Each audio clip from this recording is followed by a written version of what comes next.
All right, good evening, everyone. I'm Hank Dieter, being joined by the head coach of the Navarro Panthers, Coach Glenn Hill, and also being joined by Scott Kibbe, our football historian here at Navarro. And so, Coach and Scott, hey, thanks for joining us tonight. Glad to be here. Good to see y'all.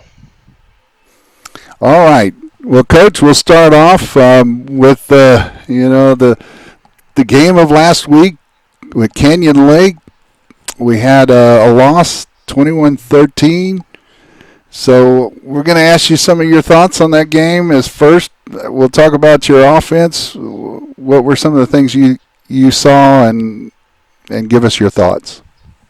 Yeah, definitely continuing to grow offensively and some new schemes and non-district. While we'd obviously love to be 3-0 right now, we're improving. I would say week to week, and some of those mental mistakes that we were making early in the year, those are starting to get minimized.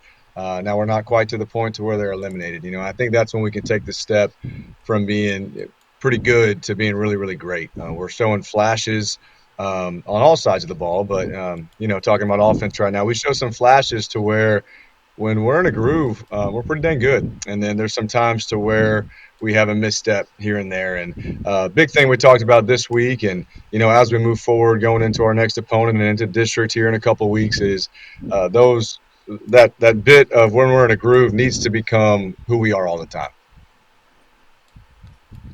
All right, Scott, you got anything to add? Coach, we know we talked about the schedule a little bit when you and I talked on Monday. You kind of, I know you kind of, and it was your predecessor obviously made this schedule, and it's not something. And I know from conversations with him, it's a lot of times it's just who can I get? Who can I line up Right. four teams to play? So it's Yeah. not necessarily something you select, but I mean, do you think if you had your preference, would you have? It's been a tough group of teams to play. Would you want some, maybe a little bit easier, or is it just about right? Do you think? No, no excuses for us right now. I'm happy to play these tough opponents. And Coach Blunt's correct. It's hard to make a non-district schedule. It really, really is. And some people have some things lined up already, and sometimes it's hard to get. Hey, I have a week 1 open. Well, they only have a week 3 open. So I definitely understand. But if we're going to play some games, let's play some quality opponents and let's get better. Because we all know our district is tough. And if this is going to prepare us for the district, if this is going to prepare us to hopefully get in the playoffs and make a playoff run, then I think it'll be worth every second of it. All right, thank you, Coach. Let's talk a little bit about your defense in that game. I mean, they still held them only to 21 points, and I think that's a win of itself. And they have the lead. You had the lead at halftime, so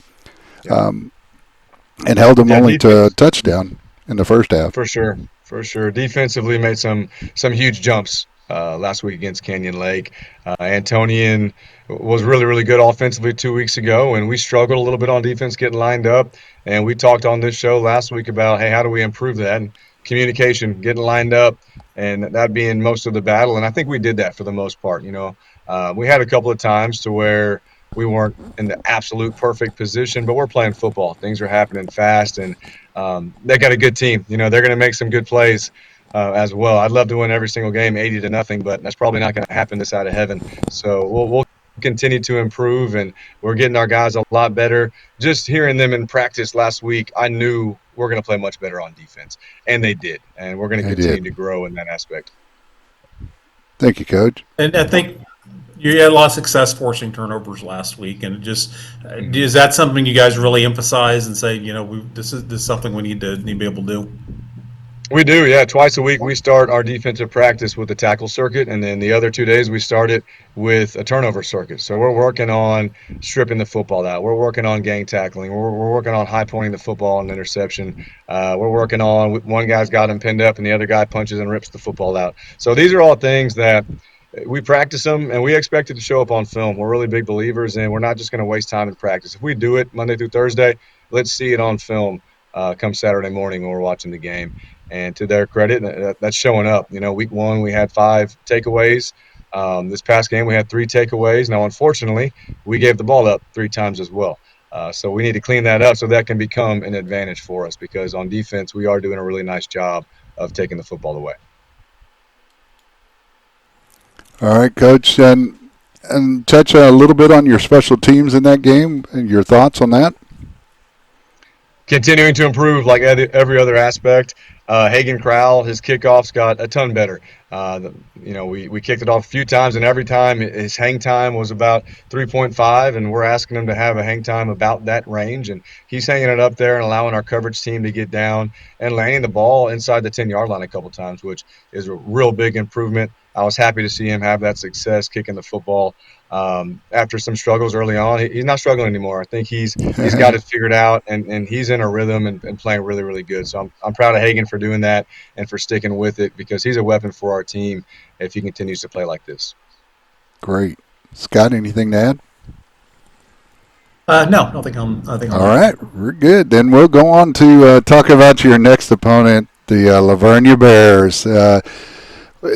This goes way back, even in my time, back in junior high at Navarro, and we had been playing Lavernia on and off for years, and they have always been just that little, that little burr in the saddle, and we just want to, pull it out and just take care of it, So, what are some of the challenges that Lavernia brings? Because I know they're scoring a lot of points, but probably the level of competition is a lot less than what you've seen.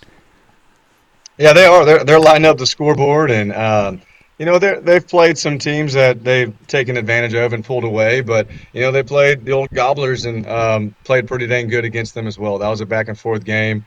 It was just if you sit back and watch it as a fan, it was a really entertaining game to watch. But they're explosive. That's what sticks out.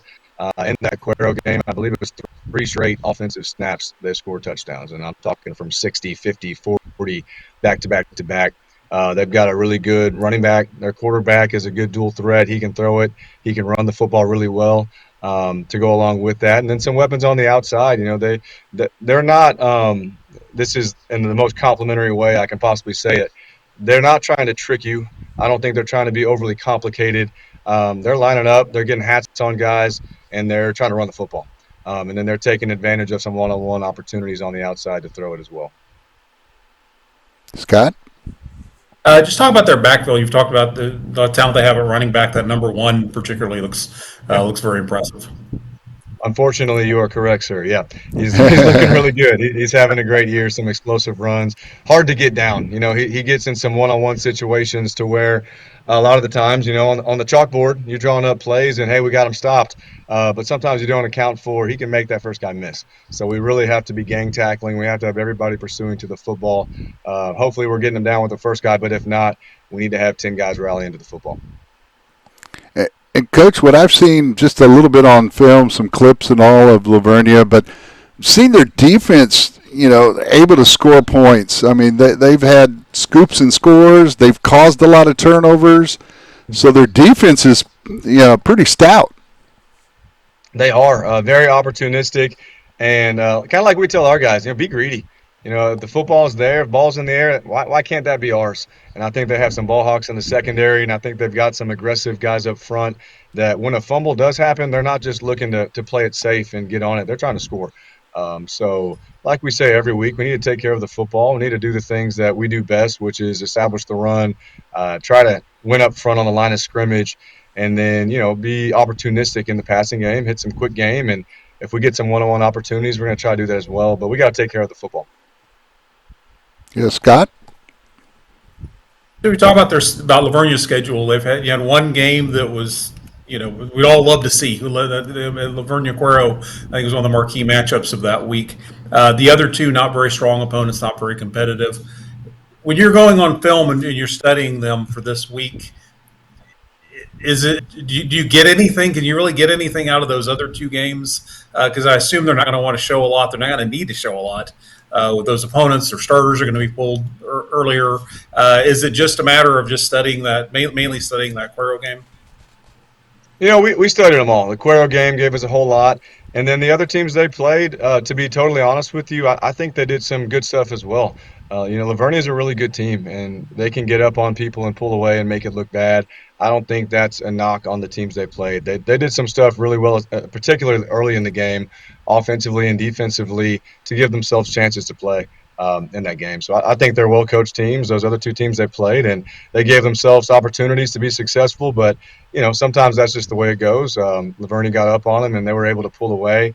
But I don't think that in any way, shape, or form means that we can't learn from those games. I think they did some really, really good stuff. I think they were able to, scheme them up and have some opportunities, and they give us different formations as well. They both of those teams play totally different styles of offense than Cuero does. So we're able to see how they're lining up some different formations and things like that. So we definitely are able to get things from all the games that we get. All right, thank you, Coach. Now, touch on Lavernia's special teams a little bit too, and what do you see from them? Yeah, they're well sound, and like everything else they do, Coach Knoll does a great job on all three phases of the game. Their kickoff team, they're spraying it everywhere. Usually you can get a tip of, hey, when their kicker lines up like this, the ball's going over here. I think it's safe to say that if you're on the kickoff return team this week, be ready for the football because they'll spray it out everywhere. And so, that's a good thing about our return. We'll have everybody ready for the football, and once they get the ball in their hands, we'll have a plan of what to do with that. But they're very sound in all three aspects of the football game. All right, Coach. So now talk back. You've already touched on it a couple of times, but for the Panthers on offense, what do you need to see your team do with the ball? Yeah, the next step for us, kind of like I alluded to earlier, is consistency. We're showing some really impressive flashes that, I bet if you were to ask some people on the outside, go into a completely different scheme, hey, are they going to be able to get this? I got asked that question a whole bunch. Are they going to be able to pick up this different offense? And I think the answer is becoming yes. I think we're showing that we do have a grasp of it. We are learning. We are improving.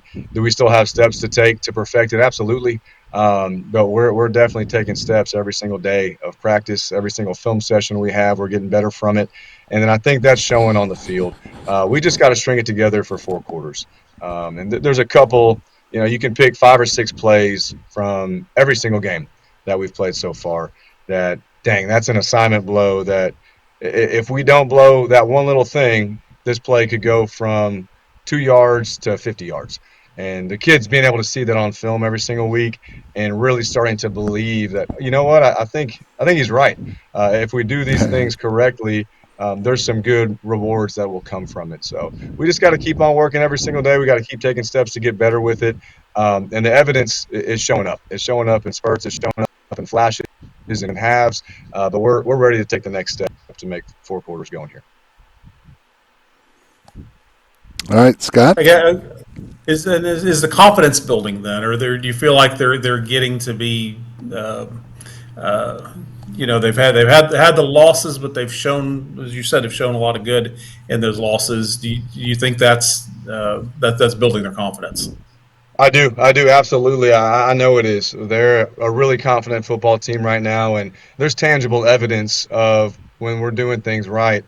Pretty dang hard to stop, and we're doing things right on defense. There are people not moving the ball too well on us. So it's really showing up on film. The kids are buying into it. And you said it, the record is 1-2, and that's football. That's sports. It's very cutthroat. It's black or white. You won the game or you lost the game. But kind of in the middle of all that, there can be growth and there can be room for improvement. And our kids are definitely leaning on that, and they're definitely improving every day. I feel like they're very confident. And the sky's the limit for them. We're going to wrap up non-district play this week. Hopefully still take some more steps to get better. And then we're going to launch into district, continuing to improve. If it's week 10, I still expect us to be improving. So while we're not a perfect product yet, we're definitely getting much, much better every single week. All right, Coach, we'll get to the end of this, but one other thing that I like to focus on is, again, I know you already touched on it a couple of times, but how much this defense has improved, and what players I know it's hard to single anybody out. I know you're the head coach and you love them all, but is there any player that stands out right now that's really taken to this defense and really understands the schemes and has really helped promote it with the other players and teach them what they're learning? Right, and that's the big thing about our style of defense. It's a machine. It's 11 guys that have to do exactly what their job is, or else the machine doesn't work. If one guy's in the wrong gap, you get exposed. If one guy's got the wrong coverage call, you get exposed. But we definitely have guys on all three levels that are stepping up and taking some ownership in it. Mason Harvey on the defensive line is just he was always been a great player, a 2-year starter, or maybe a 3-year starter. I'm not sure. I know he started last year. But his use of his hands is becoming a real weapon up front. He's a strong kid, but you can be playing against a 6'6", 300-pound O lineman. If you've got good hands, that's going to give you a chance for success. And he's really playing great right now. On the second level, we've got several linebackers that are playing great. Barry is improving week to week, and he'll lay the wood on you now. He's an old school 90s linebacker that he's coming downhill trying to hit you. Luke Vogel and Corbin Binish in space are playing great as well, making some tackles in the open field. And then Julius De Leon is in the secondary, Yeah. and he stepped up at corner. And, last week he led us in tackles. And that's not because he's given up receptions. That's because he's so quick to trigger in the run game, and he's sawing some guys off. He's playing really, really well on the third level for us. Thank you, Coach. And I'll just offer as a comment, there were some of the hardest hits from you guys I've seen last week in the game. There were some pops. You guys were popping. Definitely, That's all. Of course, it's very, very good to see that. So. No, that is good to see, and our defense is not shy about contact, so that makes the coaching staff very happy. They're not shying away from hits. They're seeking out the hit. Well, to see some of my old hits, you'd have to go back on actual film and not the 8mm almost type, or what they use with the old coach's clicker. That's right. That's right. You're not gonna find any of me. I really majored in getting hit. I was pretty good at that. But Coach, so at a point in the show where we're going to close this out, but can you tell us your 3 keys to victory over Vernia to win that game? What is it going to take? All right, we talked about the takeaways. That's something that they are really great at, and we've been really great at this year. Let's win the takeaway battle. We need to generate more takeaways than them, and we need to take care of the football offensively. Need to continue to generate explosives on offense. And last week we really limited Canyon Lakes. They had a couple, but we need to limit Lavernia's. They're an explosive offense, and they have shown that for 3 weeks now. They can go 3 and out 3 straight times, then all of a sudden, like against Cuero, they score on 3 straight plays. So we got to be locked in at all times and limit their explosives while trying to generate some of our own, and then continue to take steps. It's a day-by-day process for us, but we've strung together a really good week of practice right now, and we need to just put the product out there on the field. Have our kids trust who they are, trust what we're doing, and I think if we do that, we can play with anybody. We've got a really talented group that's improving. We just need to trust our jobs and go out there and execute. All right. Thank you, Coach. Scott Kibbe. I guess we're going to make that a wrap, but so Coach, again, thank you very much. Absolutely. Thanks for having me. Go Panthers. Go Panthers.